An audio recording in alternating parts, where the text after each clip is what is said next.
ka gjë më të urryer se varfëria. Është një nocion me cilin asnjëri në këtë botë, në këtë jetë, nuk do të ketë lidhje. Edhe vetë në kuptimsinë e saj është diçka përvuajtëse, diçka që të shkakton ankth dhe stres. Ekziston një lutje, o Zot më ruaj nga mosbesimi dhe varfëria. Si ta kuptojmë këtë? Çfarë fshihet në tekstin e kësaj lutje? Për këtë do të diskutojmë në këtë emision të radhës Nektar. Ftoj këtu në studio për ta shtjelluar këtë temë, hoxhën e nderuar, doktor profesor Shevqet Krasniqi.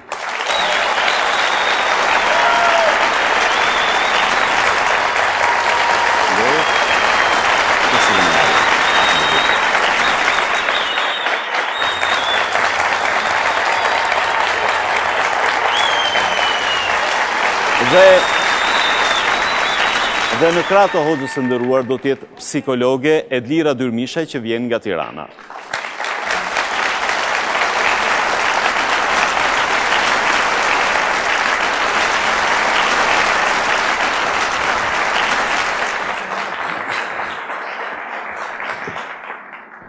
Mirë se ju kam në këtë emision Nektar. Është një kënaqësi për mua që të kem përballë një hoxh të nderuar dhe një psikologe gjithashtu të nderuar për të shtjelluar temën e varfërisë dhe mosbesimit.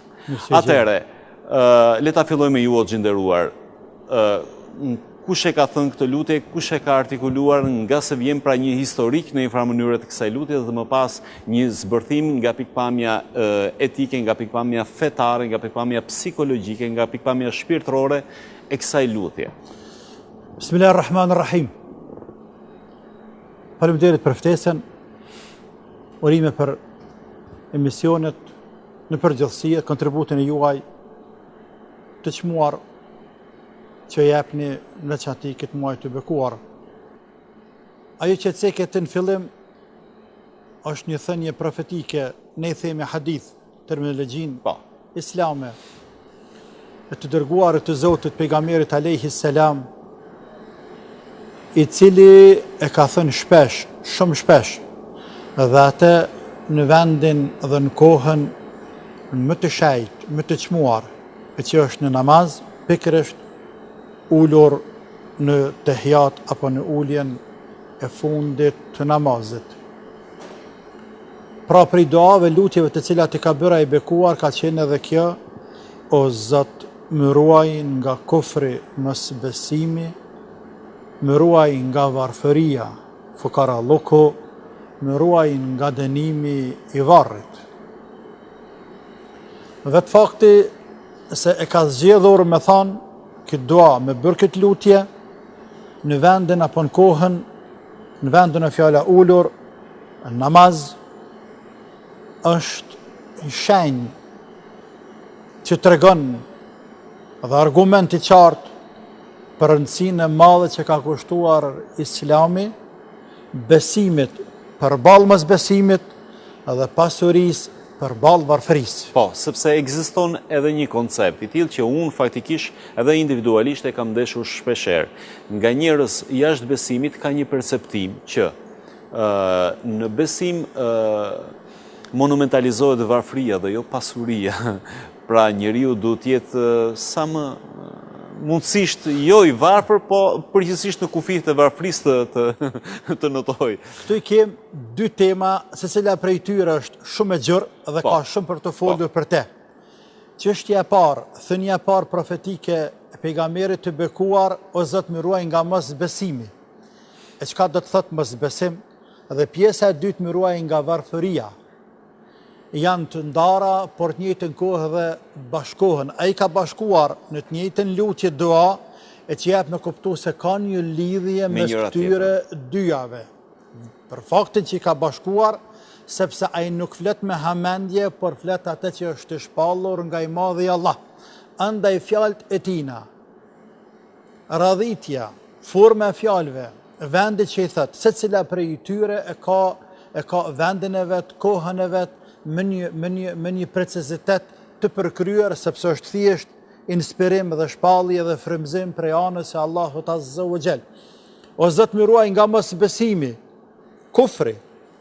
Mos njeriu Këtu tash vjen pyetje besimtar dhe jo besimtar, të besosh në Zotin e madhruar, në një superfuqi, një fuqi të madhe të pakufishme quaje se të dush,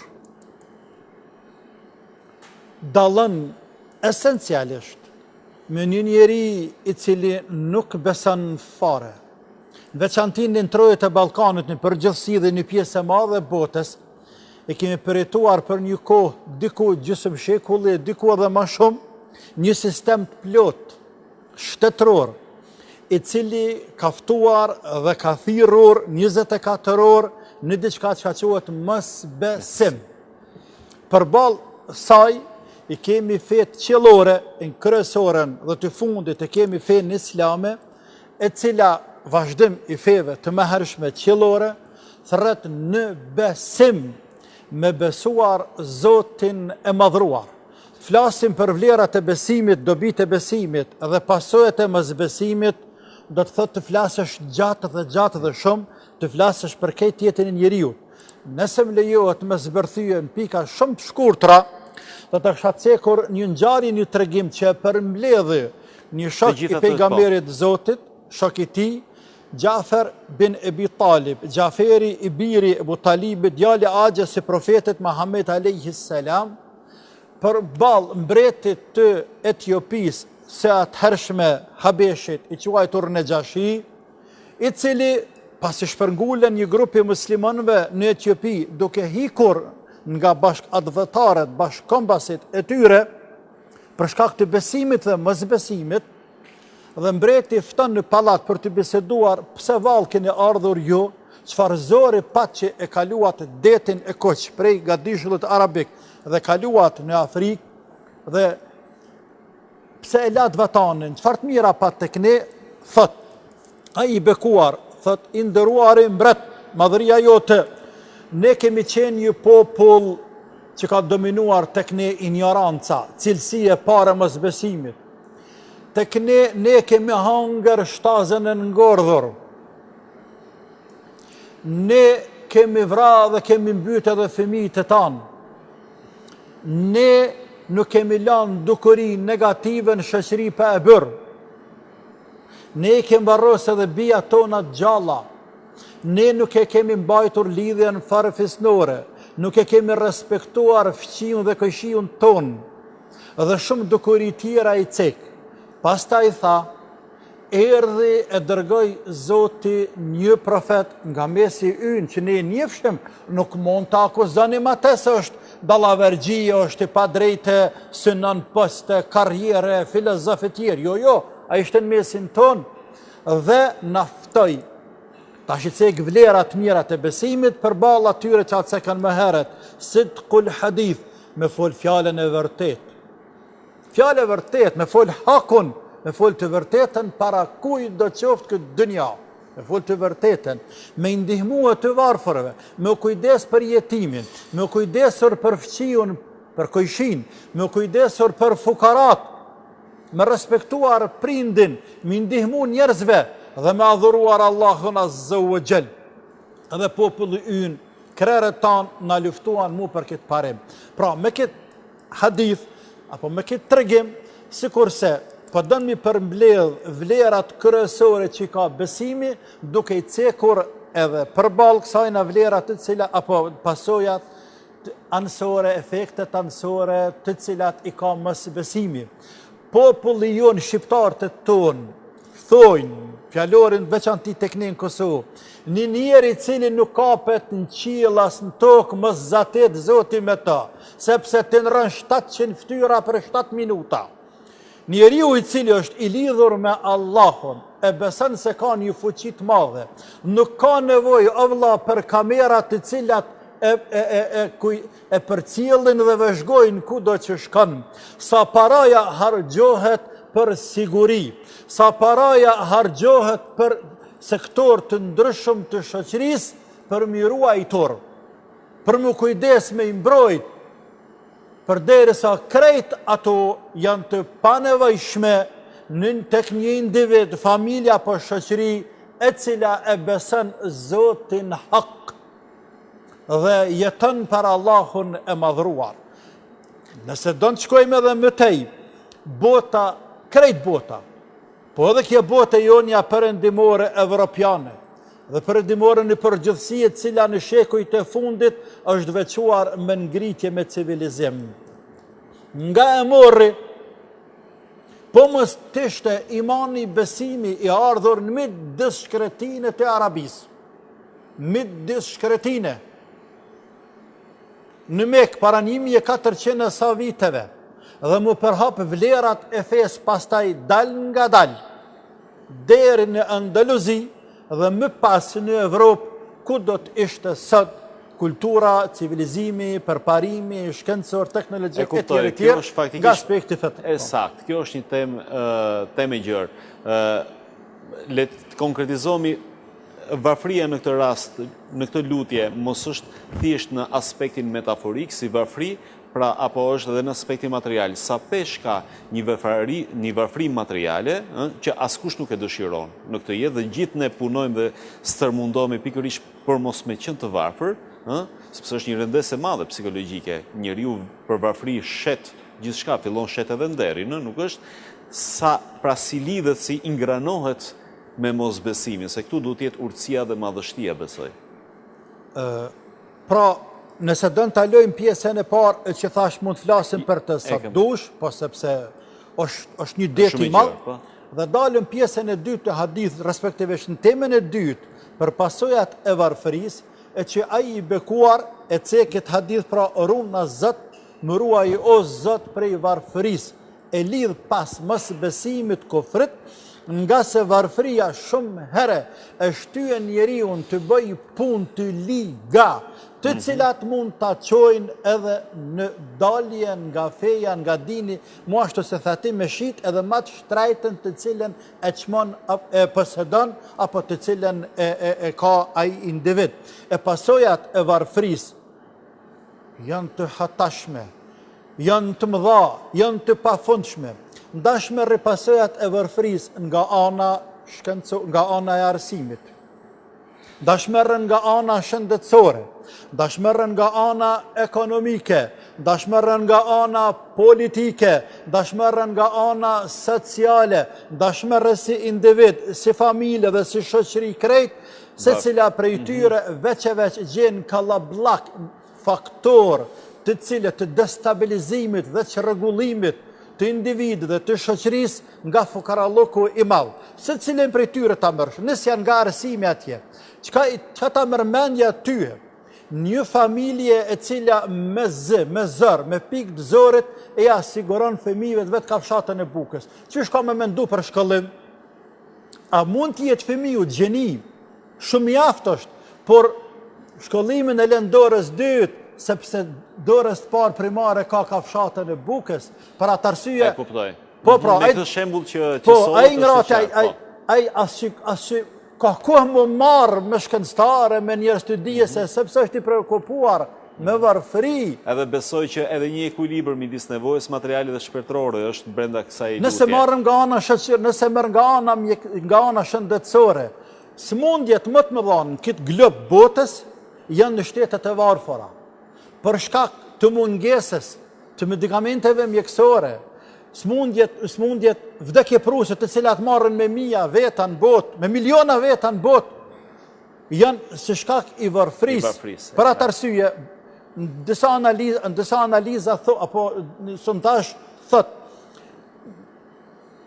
1/3 e popullatës në botë janë të varfër, pra mbi 2 miliard njerëz janë të varfër, prej tyre mbi gjysmën 50% të tyre janë analfabet, fukaralluku dhe ignoranca janë të ndërlidhura ngushtë. E qartë. Mirë, të kalojmë tek ju e nderuar Edlira, si psikologe, ju keni përvoja të ndryshme jetësore edhe në aspektin profesional, ose në aspektin tjetër si çdo njeri tjetër.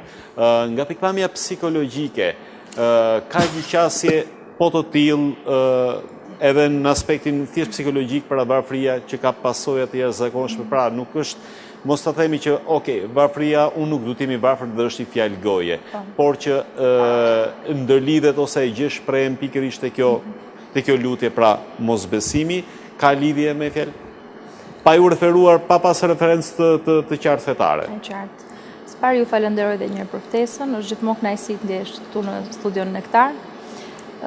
Në fakt, tema është shumë interesante dhe mbase përbri profesorit, unë mund t'jem një zë shumë i vogël për ta shtjelluar. Megjithatë do përpiqem në mënyrë modeste t'jap dhe unë atë kontributin tim.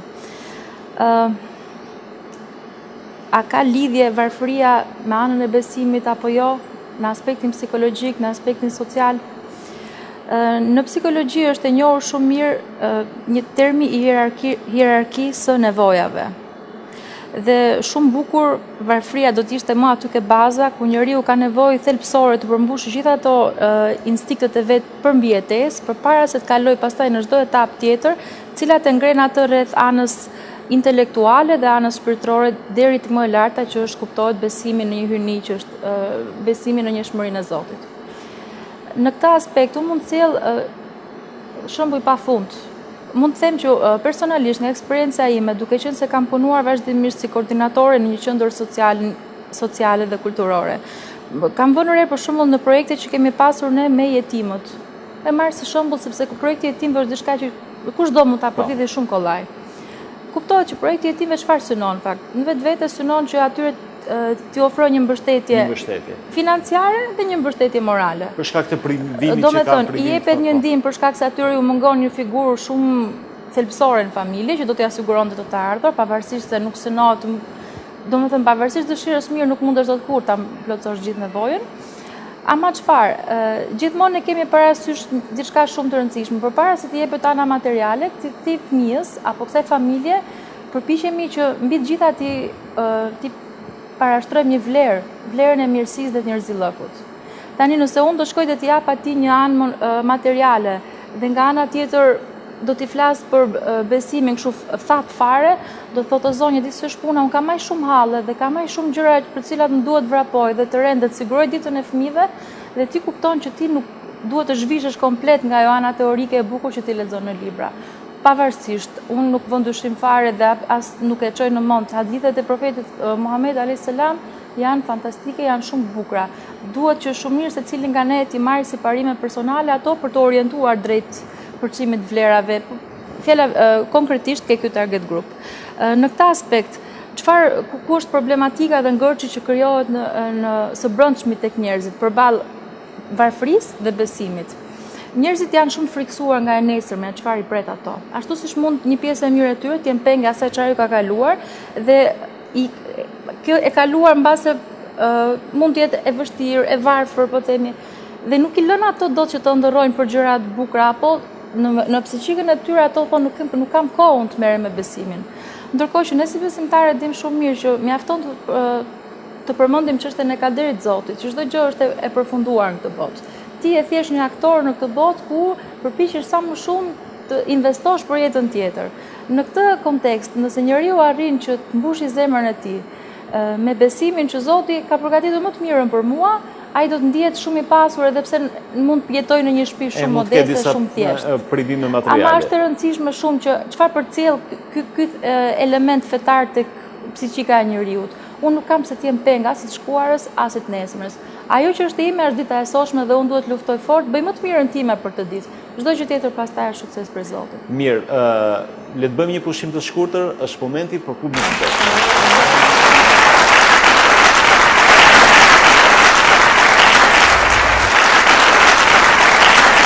Në dytë emisionet, po diskutojmë mbi mosbesimin dhe varfërinë duke ju referuar një lutje profetike, o Zotë më ruaj nga mosbesimi dhe varfëria, shtjellimin e së cilës po e bën profesor i nderuar doktor Shefqet Kasiqi, një hoxh i njohur si dhe psikologje Edira Dyrmishaj.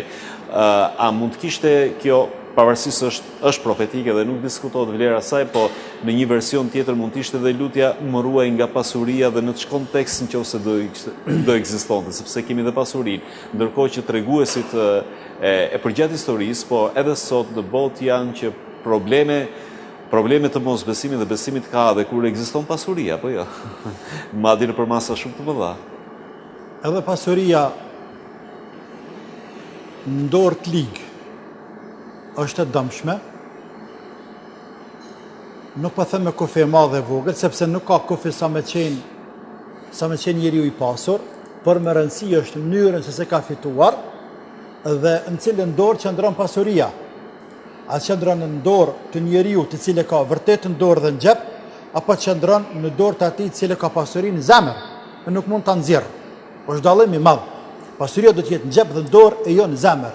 Duhet fitohet halal, në mënyrë të paqët, legjitime dhe duhet shpenzohet aty ku kërkohet.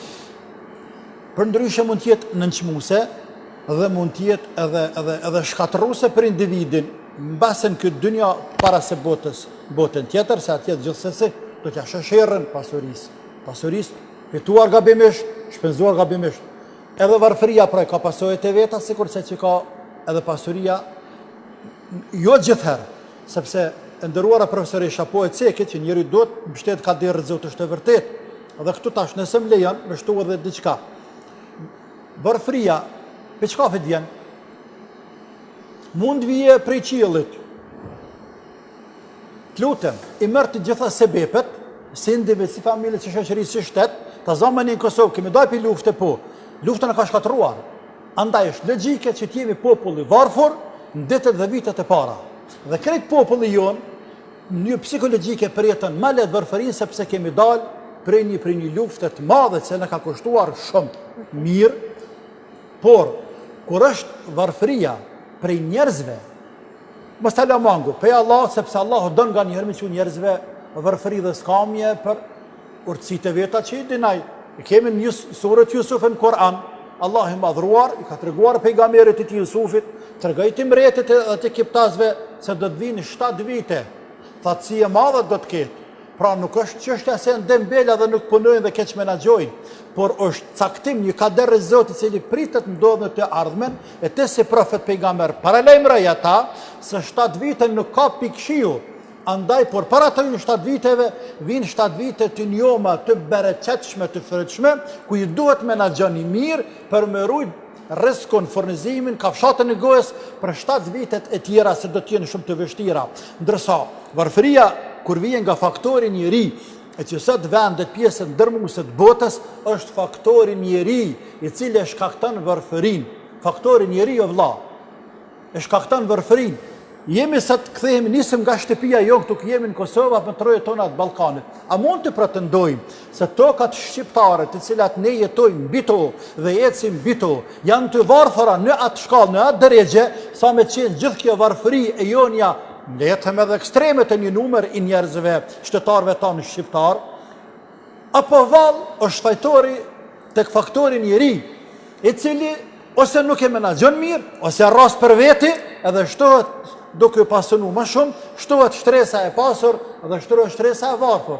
Kur krijohen dy shtresa, shtresa e pasur shumë e pasur dhe shtresa e varfër shumë e varfër dhe nuk ka shtresë të mesme, atëherë krijohet edhe një urrëtie mes dy shtresave. Urrëtie sepse këta të varfërit ja kanë zilin dhe ja kanë edhe inati shtresës pasur, se e din që pëhajnë kafshatën e tyre. Ndërsa ata nalt atje, i këqyrin me bishësinë dhe pritojnë edhe mi përshëndet, mi dhonë selam. Në këtë rast, është të randke për njerëz. Për ata hadithi profetit, alayhis salam, të kthehemi në hadith, runa zot pe kufrit, mosbesimit dhe varfërisë, po në hadith tjetër, ka dal faqrun yakun kufran, gati varfëria të qetë mosbesim, sepse njeriu pastaj është në menua dhe keq. Është në menua dhe keq dhe krijohet një individ, një shoqëri e rand, e mirë, e cila është manipuluese nga të tjerë të vëlla, e hajnë bereqetin e tina, manipulojnë nga ana ekonomike, nga ana sociale, nga ana psikologjike, vëlla, vinë të tjerë, pse e varfën ti, tap donacion, por me kushte. Çfarë kushte? Që është duhen kime punu ti, nga ana shkollimit, nga ana e medjave, nga ana politikës, nga ana arsimit, që është duhen të i varfën. Për ata, populli jonë, thëtë një fjalë ta them, thëtë fëkaraja, gjithmonë gjënah është, s'po du me thonë budal, se kjo është pak e randë, por gjithmonë gjënah është, i shkret, pra ik nuk din, se nuk din fëkaraja, sepse si jepet rasti me full hyq, se atë përfatësani me, i pasuni, dhe kështu me radhë. Po pra janë pasoja shumë të mëdha, pasoja zinxhir në një farë mënyre. Ju keni ndeshur qasje të tilla për shembull gjatë përvojës tuaj? Kush është psikologjia e një të varfërit? Si e shikon shoqërinë rreth rrotull? Si shikon njerëzit? Si e shikon ato njerëz që kanë pasuri? Cila është, si e mendon? Shiko, shpesh herë haset një farë kompleksi personal. Në sensin ai që është më i pasur shikohet ndoshta si personi që e ka arritur atë pasurinë se kush e di se çfarë ka bërë. Kush e di se me çfarë pune, po themi jo të ndershme janë marrë këto që e kanë arritur pasuri, për arsye se në atë botë kuptimin e atij ai has një lodhje dhe një stërmundim shumë të madh dhe vetëm arrin të shtyjë ditën, po themi, ose gjëra shumë të vogla. Dhe nuk arrin të kuptojë që ndoshta ky pasuri s'ka lidhje fare me këtë punë jo të ndershme. Unë po sjell një version tjetër. Ndoshta ky që Zoti i ka dhënë të pasurinë mund të ketë qenë njëri që ka luftuar shumë fort, ka punuar shumë fort, po themi ka investuar në ato orët e veta ditës dhe të natës, po marr shembullin tash pozitiv. Dhe normalisht të paktën e dim që ligji i Zotit është që ai që përpiqet Zoti do t'i japë apo jo. Në këtë aspekt profesori përmendi që nuk jepet rasti për të folur dhe prandaj themi që nuk di ky i varfër dhe kjo është e vërtet fatkeqësisht. Përderisa zëri publik dhe zëri social është në dorën e, po themi, një shtrese, një pakice, duam apo s'duam ne, fatkeqësisht kategoria tjetër është e përjashtuar. Shumë pak janë elementet që arrin të futen dhe po themi të bëhen faktor dhe të bëhen zë deri aty. Dhe kjo është ndoshta pasojë më e madhe, pra kur ti humbe dhe identitetin. Kjo është ajo që krijon atë hendekun pastaj midis stresave. Sepse varfëria është përballë dy aspekteve, aspektit material të mos realizimit të pasojëve dhe aspektit psikologjik më pas cile. Aspekti psikologjik pastaj është diçka që vazhdon dhe i mbart pasojat në breza. Pse? Sepse është, po themi, nëse ne bëjmë një studim midis dy fëmijëve, është studim shumë i njohur ky dhe që vazhdimisht përmendet në auditore. Dy fëmijë binjak, njëri nga ato rritet në një ambient shumë të pasur me stimuj social, me stimuj edukativ, dhe një tjetër nga ato rritet në një ambient tjetër, po themi të varfër në këtë drejtim. Mënyra e shkollimit, mënyra e njerëzve me cilën ai rrethohet. Kur të arrim në një moshë X, do shohim që njëri nga fëmijët ka përparuar shumë më i ditur, shumë më social, shumë më i edukuar, shumë më i zgjuar, po themi, dhe tjetri janë të dy fëmijë binjakë, nga njëjta nën, tjetri shohim që nuk e ka zhërvellësinë e këtij, nuk e ka përparimin e këtij në aspektin intelektual. Arsyeja cila është mjedisi social në cilët janë rritur në dy mjedise ndryshme. Në këtë aspekt, ai tek ajo shtresa e varfër, ne mund të kemi njerëz që premisat biologjike kanë shumë të mira për të qenë, pse jo, potenciale shumë fuqishme dhe njerëz që do t'i shërbenin vendit në mënyrë shumë prestigjioze, ama nuk u jepet shanse dot. Sepse edhe të pasurve ndoshta do të vinim dot shumë faj, po themi, sepse dhe ato nuk mund të rrinë të gjurmojnë se ku janë të gjithë. Do të ishte speciale po ndodhte kjo. Po që faktikisht është ajo që thotë edhe hoxha e nderuar që nuk ju jepet shansi për të bërë zë, për të bërë faktor. Sepse në qasë fetare është dhe diçka tjetër me fjalë, është dhe varfëria që mund të sjellë dëm, po që mund të sjellë një të mirë tjetrit, me fjalë ndërkohë që e kundërta me fjalë edhe tek pasuria, sepse varet gjithmonë se si i qasësh një fati të caktuar që të vjen. Ka njerëz të cilët ashtu siç cituat me fjalë pasuria në premis, njeriu me fjalë besimtare duhet të jetë njeri i pasur? Duhet të jetë njeri i pasur? Gjithsesi, muslimani mund të jetë njeri i pasur, por më lejo ta ndërlidhe këtë prapë. Në shariatin islam, në fenë islame,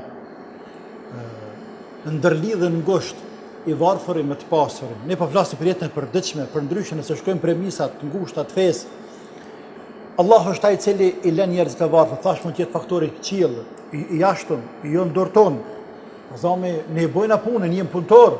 Por ka që është risku, ka që është Allahu ardhura. çon fortuna, çon bresher, çon thatësi të mëdha, të lutem, çon luftra, ndodhin edhe populli bëhet i tërë i varfër dhe njëri të malë. Por megjithatë, pra Allahu është ai i cili ndan rrezikun e njerëzve, por megjithë në anën tjetër i ndërlidh të pasurit me të varfërin. Pse Zoti ka caktuar zakatin? Apo pse në mesin e zakatit, që është shtyllë e dytë e fesë mas namazit, natyrë shahadeti i parë i besimi atje, shtyllë e dytë. Pse ka caktuar zakatin? E që është pasuri, kujna mi dhanë atë? Mi dhanë fukarave, mi dhanë të varfërë, njerëz e nevojtar, të cilët e ka sprovuar Zoti me varfëri. Pastaj me menaxhue mirë pasurinë shtetërore, pasurinë shoqërore. Ata sillni shembull më lejo. Shkon një varfër te profeti alayhis salam, man ku me lyp, e ne kemi problem të madh. Edhe kemi varfëri ekstreme, kemi pasuri ekstreme, ama kemi dhe dembeli ekstreme, dhe keq menaxhim ekstreme, dhe të ne kemi ekstreme. Shka në një shok i pejgamberit të varfën, am ta të pi diçka, nuk kam, nuk ke, më pranzel shokve, dhe thot, qa ke të shpia jote? Thot, asë gjë nuk kam të shpia ime, pas një plaf, një qarshaf, një qëllëm, një që e shtrej që aty, po, e shtrej, edhe këm një anë kun te përgaditi u shqim nga pak. Tha shko beri të dyjat. Edhe i prune, nuk po di që ka bëhat, edhe për dhe shokët vetë, kush e blen këte? Një anë tha, une, sa jep ti? 1 dinar. Jo. Që tërkush a ka që e shtën? Tha, po një jepi 2 dinar. Mirë, merre ti. Tha, këti merre 2 dinar. Me 1 dinar, shka blej u shqim familjes tande. Me 1 dinar tjetër, shka blej një sapat dhe paja të one këto. A nuk përdin që ka bëhat, shka blej të sapatën, i blej të fëmijës familjes Bukila me 1 dinar, e mori sapatën dhe i rrët e profetit, tha që kjo sapata. Tha shqy që, merre këtë sapat, shkon mal. A nëpse mal në Arabi, probleme gjithë që shkret të tirë, por me gjitha të mundohë me gjithë dru, 15 dit nuk du me të pa. Mas 15 dite, eja të one këto. Shka mërë dru të thata, bënja qarën vete, delshite dhe eja të one. Mas 15 dite, erdhe aj, sepse ishte urdhër i profetit, do të marrë mas 15 dite, erdhe, kur erdhe aj? Gjatë tyre 15 ditve, për i bëjnë gjepat rak me pare, ju ka mu gjepi para atina, aj sopatën, aj ka ble teshat mira, aj ka ble atë plasë, sigurisht i ka siguruar dhe ushimin familjes. Dhe pejgamberi tha, shef, tha, më mirë është njeriu me marrë 1 litarë, tha, thane ti të njohur, e me dalë malë dhe sapatën, me më përprej dru, e me li dhe me pru poshtë në qytet me i shit, se sa me i lip njerëzve, i japin apo nuk i japin njerëzit. Po, unë pra, fakti... ne jo, edhe të këne, kemi vërfërin Shqipëri dhe në Kosovë mirë, i jep shtetit social, ndim sociale, i jep qytetarve. Onë për veti, po të kisha ndorë, nuk e kësha dha njerëzve ashtu, me nejtë këkërshpinës njërë parazite, sepse kërë janë shëqërinë edhe me parazite, por ty të jepi që ofte i 100 euro në mujtë, ama ki marrë punu 2 orë në ditje, nuk kom punë, onë e gjej punë sekretar komune, apo sekretari një bashkijet vogël, apo i shtetit, ki me dalë në pasru rrugën, ki me dalë në pasru malin, ki me dalë atje me kry punë, të cilat unë të caktoj ty, që ofte edhe ka 2 orë në ditje, mënyrë që me mësuate, mës me nejtë parazit këkërshpinës, sahish, do të mi dhanë njerëzve grave, pleqve, njerëzit që janë me të meta sociale, njerëzit që kanë smundje tjirë. Po, që janë të pamundur. Po, mirë, po. Doja të shtoja diçka. Në aspektin psikologjik, gjithmonë kemi parasysh për dispozitën biologjike të njeriut, në për mënyrën se si ndërtohet temperamenti i personit dhe karakteri i tij. Ai karakteri që do ta shoqërojë atë gjatë gjithë jetës në përballje me pasurinë, në përballje me varfërinë, në përballje me kompleksin ditor që ka çdo njeri gjatë jetës së tij. Në këtë aspekt unë doja të ndërthurja në mos gaboj që nderuar është ai hadithi i bukur që thotë disa njerëz, unë po them kuptimin, sepse ndoshta s'jam më saktë shumë në tekstin, disa njerëz Zoti i lë ashtu të varfër sepse di që po t'ju jep të pasuri, ato do të dilnin nga feja. Ndërkohë që disa tjerë ju jep pasuri sepse di që po t'i bënte të varfër, to nuk do ta duronin dot dhe prapë do të dilnin nga feja. Kështu që është një, po them, është prapë për mrekullisë Zotit që ai di se si ka bërmosur secilin nga ne dhe i jep aq sa të jetë më e mira për ato, për këtë botë dhe për botën tjetër. Dhe në këtë këndvështrim ne duhet dim të spikasim ke njerëzit çfarë kanë ato dhe me çfarë gjuhë duhet i drejtohemi atyre për të bërë më të mirën dhe për gjetur dhe më të mirën ke vetja në fund fundit, që të jemi sa më bashkëpunues me njëri tjetrin. Mirë, mbeten edhe pak minuta nga minutazhi i përgjithshëm i emisionit, do t'i shfrytëzojmë dhe ata dhe ato minuta tjera për të përçuar mesazhet sa më qarta dhe sa më të dobishme për njerëzit, sidomos për një element siç është varfëria dhe pasuria, mjaft i ndjeshëm pas publicitetit.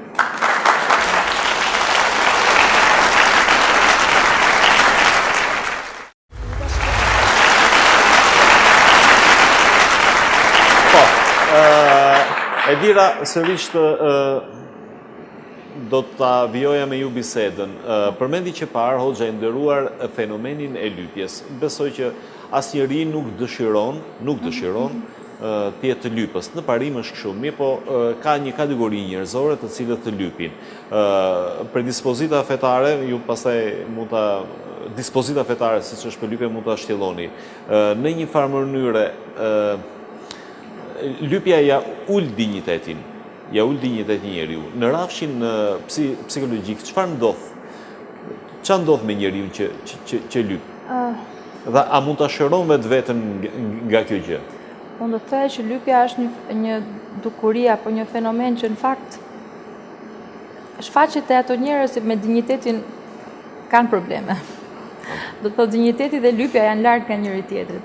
Nëse do flasim për lypjen pikërisht në këtë term lypje, ama momentet kur njeriu me të vërtet mund të ketë nevoja dhe po themi di mënyrën se si drejtohet dhe di se ku drejtohet dhe me gjëra konkrete për çfarë drejtohet, kjo është tjetër gjë. Ti ndajmë kërkimin e ndihmës për diçka sepse është pjesë e marrëdhënieve njerëzore dhe lypi në kuptimin më të rëndom të fjalës. Lypja pastaj në rëndom të fjalës është diçka që në fakt shpreh dembelizëm, shpreh mosvlerësim për veten dhe mosvlerësim dhe për tjetrin. Edhe mosbesim? Mosbesim. Aty ke mosbesimi në lidhje me Zotin besoj e keni fjalën. Apo pikërisht mund të jetë. Kur themi mosvlerësim për veten është barazë mosbesim. Në lidhje me Zotin pastaj kjo është diçka që nuk mund të futem absolutisht. Po, sepse është pjesë intime. Nuk mund të futem absolutisht, por lypja është një dukuri që duhet korrigjuar dhe duhet edukuar. Unë mendoj që më punë arrihet edukimi i kësaj gjëje. Por kërkohet shumë që tek personat të bëhet një farë analize, pse jo nga stafe të mirë strukturuar dhe të profesionalizuara. Normal që është një punë gjigande që duhet bërë, po me punë çdo gjë arrihet. Duhet që këto njerëz në shumë thjesht mund të pikasësh kush janë gjërat, elementet, karakterit tyre personave që janë, po themi, shanse pozitive mbi të cilat mund të punohet dhe kush janë dobësitë e tyre dhe pastaj tek ato dobësitë përpiqemi të edukojmë dhe të ngrejmë perspektiva për të ardhmen. Edhe diçka nga përvojat e juaja personale, ju ka qelluar që dikush për shkak të varfërisë duke thënë të ketë vënë diskutim besimin? Edhe një herë? Të ketë vënë diskutim besimin për shembull, për shkak të varfërisë, ju ka ndodhur ndonjëherë? Më ka ndodhur të dëgjoj, po për mua mendoj që janë shprehje që njerëzit i thonë pa menduar. Do të thonë shprehje gojen e kam të vështirë ta besoj, do të thonë që njeriu për shkak të varfërisë realisht ta besoj ashtu. E mbështes atë shprehjen, hadithin që përmendi Hoxha, po që nga afër besoj që janë shprehje që njerëzit i thonë ndoshta në momente irritimi, në momente hallit të mëdha, po nuk besoj që të paktën që shqiptarët nuk e besoj që realisht e mohojnë. Mund ta thonë në momente kritike. Po. E kam tek lypja sepse bëhet fjalë ka lidhje me varfërinë. Kush është dispozita fetare e lypjes? Në varet prej personit dhe vitit. Se ka pak më herët në përgjithësi, profeti alayhi salam në parim është të nënçmuar. Shumë nënçmuar sepse ka ardhur në hadith të vërtet pejgamberit të bekuar, njeriu vazhdon të lyp edhe pa nevojë, derisa të dalë në ditën e gjykimit dhe nuk ka asnjë pjesë mishin fytyrën e vet. Për ata populli thotë mbetet pa fytyrë. E që e thatë që ndryshe ta hupi identitetin tënd. Po, mirë po.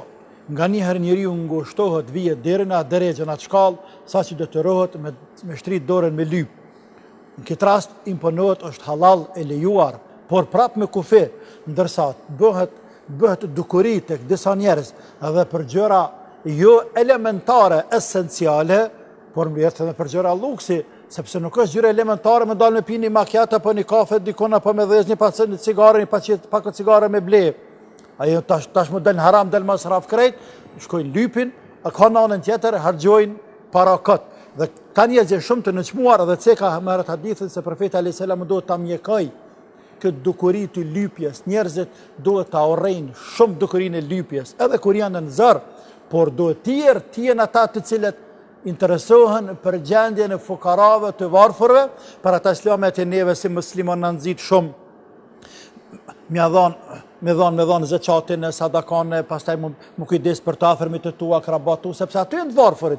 Ti nuk mundesh me shku në Kinë, në Arabi, me kështu që ka fukara. Por aty afër shtëpisë tande, lagjes tande, qytetit tënd, fshatit tënd, i njeh të afërmit tu që janë të varfër, unë njeh të afërmit e mi, këtë tjetër njeh të afërmit e vet. Tash vihet azami Ramazani, fillim të Ramazanit, del Ramazani, vije Bajrami dhe njerëzit solidarizohen më shumë, japin më shumë. nëzit për me sa ma shumë me zvoglu këtë dukuri, ashtu që është stimulon të varfrat atje me bo saber dhe më pështet Zoti që të ceki motra ndëruar, sepse Zoti ka zgjedhur ata me qenë të varfër, e ka mujtë Zoti me bo të kundërtën, pse ama së thua valë, vështirë është për Allahun të pasurin me bërë të varfër dhe të varfër e bo të pasur, asë një herë, se pasunia është Allahut dhe çdo gjë është Allahut azza wa jall. Edhe diçka tjetër, njeriu është një komplekse dhe me sa kam lexuar kanë ekzistuar dhe shembuj ku tjetri është ngrohur ose është afruar me besimin duke qenë i kushtëzuar më tepër nga ana materiale, sepse dikush mund ta merr besimin vetëm nga pikpamja shpirtërore, dikush nga një fenomen i caktuar, dikush nga një ngjarje e caktuar. A ekziston dhe modeli njerëzor që pikërisht elementi i pasurisë materiale mund të ketë një ndikim sa do të vogël, por që nësor që ai të ketë një raport të drejtë me besimin. Të tundohet në një farë mënyrë nga besimi. E zem, shkon dikush në një po themi qytet, shtet shumë të pasur, shumë të fuqishëm, me shumë begati rreth rrotull dhe pikërisht miklohet, tundohet nga kjo për të lidhur me besimin e atij vendi dhe mund të ndodhe kundërta. E një përvoja njerëzore është këtë. Kjo është pjesë asaj që ceka më herët në pjesë hadithit se varfëria gati sa qëtë në kufër, sepse i pasur jo rrallë herë, edhe kur jep i varfërit, për pas nëse jep fi se bilila që themi ne tamam për Allahun, për ndryshe nuk jep pa kushte. Dhe prej kushteve ti shumë herë ndikojnë, shumë herë kushtohen edhe ndrimi identitet të ti. Ndrimi identitet të ti. Për atë arsye, shumë fe, ideologjit më dha botërore, shkojnë për vendet të varfëra dhe shfrytëzojnë varfërin dhe skamjen ekstreme sikur se shtetet afrikane dhe një pjesë të shteteve aziatike dhe mundohen nëpërmjet elementit rrugës e varfërisë, kishen po japo me hangër dhe me pi e spitale, mjekime tjerë, një anruhen njerëzve komplet dhe identitetin e tyre fetar. Gjithmonë ka qenë element lidhja e varfërisë me anën psikologjike dhe anën e fesë ka qenë dhe vazhdon të jetë edhe me tej. Për atë arsye është rrezik potencial që njeriu i varfër të del nga vetvetja vet. Po mos jetë ai i cili ka pas shef me kanë, apo i cili ka lindur. Nëse do më lejoni, po të ke një të diskutim, mund të ketë dhe një këndvështrim tjetër situata. Pasuria gjithë e dim që është diçka e ëmbël, po themi gjithë na pëlqen. E parë në kontekstin psikologjik do themi që është një stimul pozitiv. Dhe normalisht kushdo që bën një veprim me të cilin stimulohet pozitivisht, është i prirur ta përsëris. Do të ishte shumë bukur që ne të kishim mundësi gjithë njerëzit të stimulonin pozitivisht për të arritur aty çka është më e dashura tek Zoti i Madh, besimi dhe nënshtrimi ndaj Zotit. Sepse në fundit secili nga ne kemi ardhur me një mision për cilë atë amanetin e Zotit në tokë. Nga ana tjetër, hoxha i nderuar përmendi prapë, domethënë ne i rrotullohemi atij hadithi që gati sa nuk u bë varfëria kufër. Unë të doja të shpjegoja pse jo, për publikun e gjër një nocion që mendoj që është delikat dhe duhet trajtuar. Kur përmendim fjalën kufër, normal që është mohimi i Zotit, por që sa herë që ne bëjmë gabime dhe bëjmë gjunahe, po themi, në kontekstin fetar, aq herë kemi rënë kufër në atë moment që bëjmë atë gjunahun, sepse në atë moment, po themi, ajo e vetëdijshmja jonë largohet nga ajo çka Zoti ka urdhëruar. Do të thotë ne do të kemi parasysh që mua më pëlqen që njerëzve kur ju flas për besimin të krijoj, po themi, ato muret ndarëse të trasha, çfarë është brenda Islamit dhe çfarë është jashtë. Në këtë kontekst ne dimë nga historia dhe nga historia islame kemi rastet për cila kur njerëzit për shkak të varfërisë dhe aq më tepër për shkak të skamjes, sepse skamja është diçka edhe më e rënduar. Duke mos dashur, ama të detyruar kanë bërë dhe gjëra të urryera, po themi në fe. Fjala vjen njeriu nga skamja tepër mund të vjedhë. Ama është vjedhje për një hall për mbijetesë, po themi, jo vjedhje për luks apo siç përmendi hoxha, të marrësh borxh apo të lypësh për një macchiato. Kjo është diçka krejt tjetër. Njeriu nga skamja e tepërt mund të bjerë në gjunaje të panumërta, por fjala vjen nuk ka të haj asgjë përveç mishit derrit. Dhe ne dimë që në Islam mishi derrit është kategorikisht i ndaluar. Ama ai s'ka asgjë tjetër, ka ditë pa ngrënë sa të dëmtoj veten, do më thonë, edhe kush e di çfarë Dhe mund gjë. të rrezikoj jetën, po. Mund ta përdori me sa di unë apo jo është nderuar për aq sa për të mbajtur shpirtin gjallë, po themi. E të tjera raste si këto. Kështu që kjo duhet pasur parasysh, çështja e stimulimit, një dhe çështja e nevojës aktuale konkrete si është situata. Kështu që ajo shpreha runa Zot nga varfëria dhe nga kufri, them që gjen vend dhe pse jo, domethënë secili nga ne mund ta kemi parasysh. Minutat e fundit, besoj që u dham mesazhet e duhura dhe nuk na mbetet të themi që kujt do që na ndjek nëpërmjet këtij emisioni në këtë bisedë mos u druani, ta bëni këtë lutje në çdo kohë, në çdo moment, në çdo rrethan. O Zot, na ruaj nga mosbesimi edhe varfëria. Allahumma amin. Ju faleminderit që u kisha. Profesor Dr. Shoqet Krasiqi, psikologe, Edira Durmishe.